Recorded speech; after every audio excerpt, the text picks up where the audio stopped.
Welcome to People-Centered Care. This is our second video. Be sure and check the first one out. This one is Behaviors Are Communication.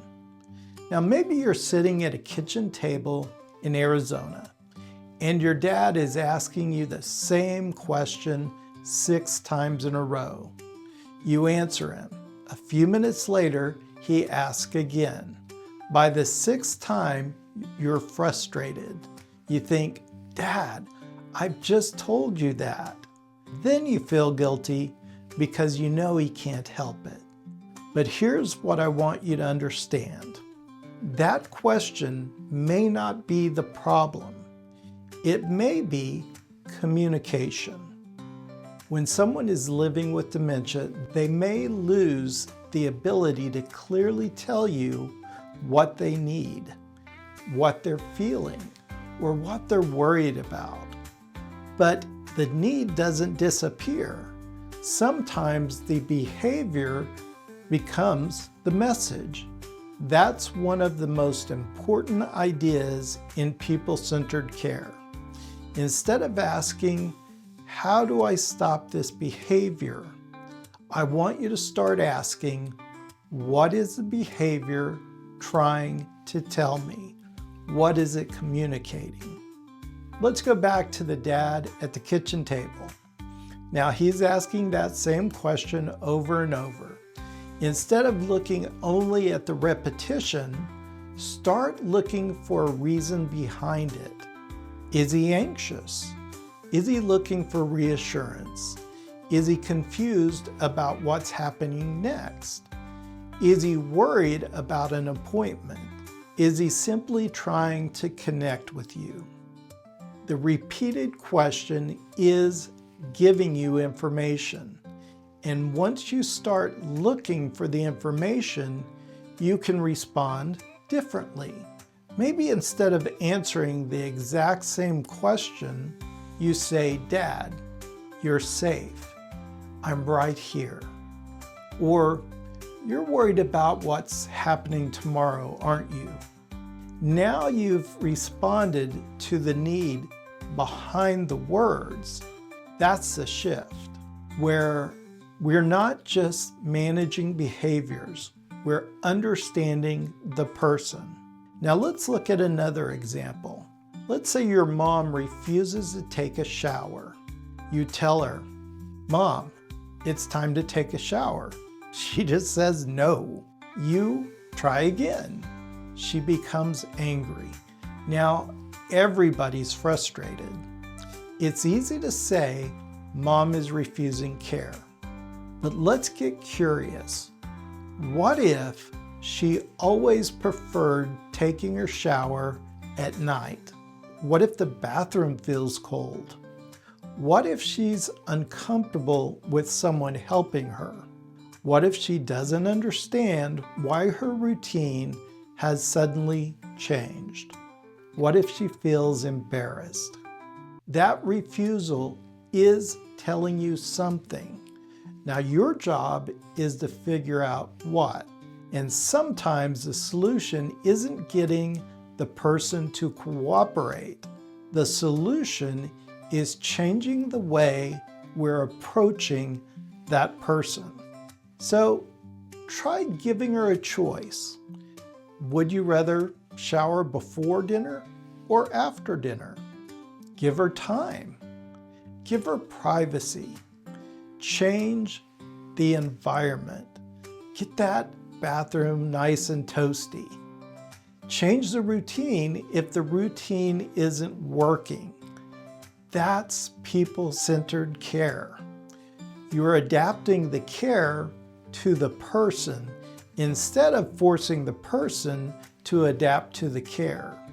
Now I want you to think about someone you love and think about one behavior that's frustrated you. Maybe it's repeating questions. Maybe it's refusing care. Maybe it's pacing. Maybe it's calling out. Maybe it's becoming upset at certain times of the day. And here's what I want you to do. Don't judge the behavior Study it. Ask yourself, when does it happen? What happens immediately before it? Who's around? What's happening in the environment? What seems to make it better? And what seems to make it worse?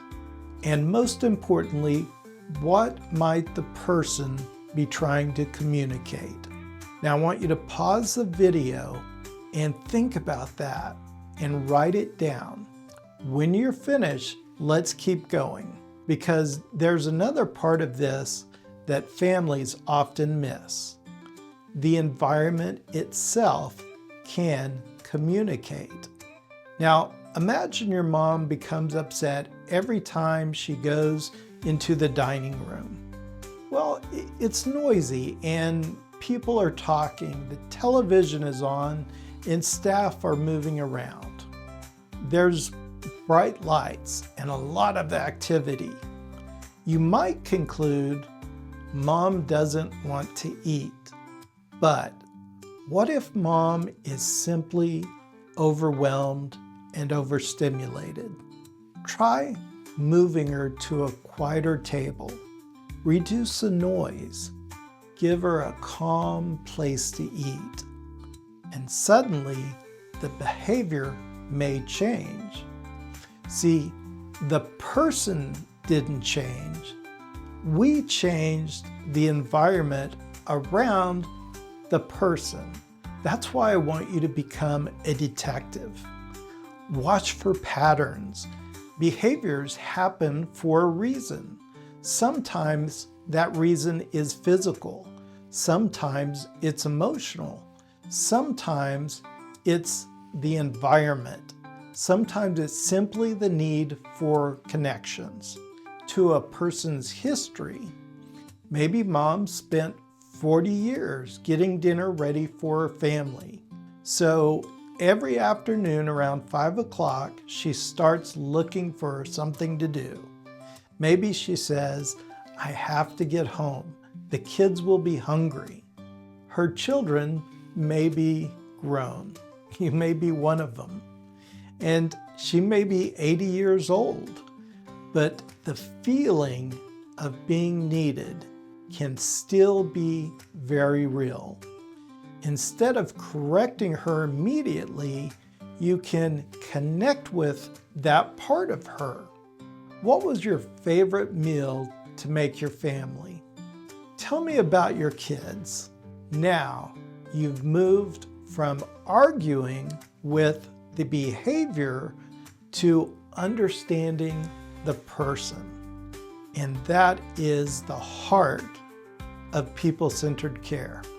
See the person before you see the behavior. There's something else I want you to remember. You don't have to solve every behavior immediately. Sometimes your first job is to simply notice, observe, listen, look for the pattern. Because once you understand what the behavior may be communicating, you have options. You can change the routine, change the environment, offer choice, meet a physical need, provide reassurance, reconnect with something meaningful from the person's past. And sometimes you simply give them the connection they're asking for. That's a completely different way of caregiving. Instead of saying, how do I make mom stop doing this? You begin saying, what is mom trying to tell me? That question changes everything. Now, before you move on, I want you to take the behavior that you wrote down earlier and look at it again. What did you learn that might be behind it? What could you change? And how could you respond differently the next time it happens?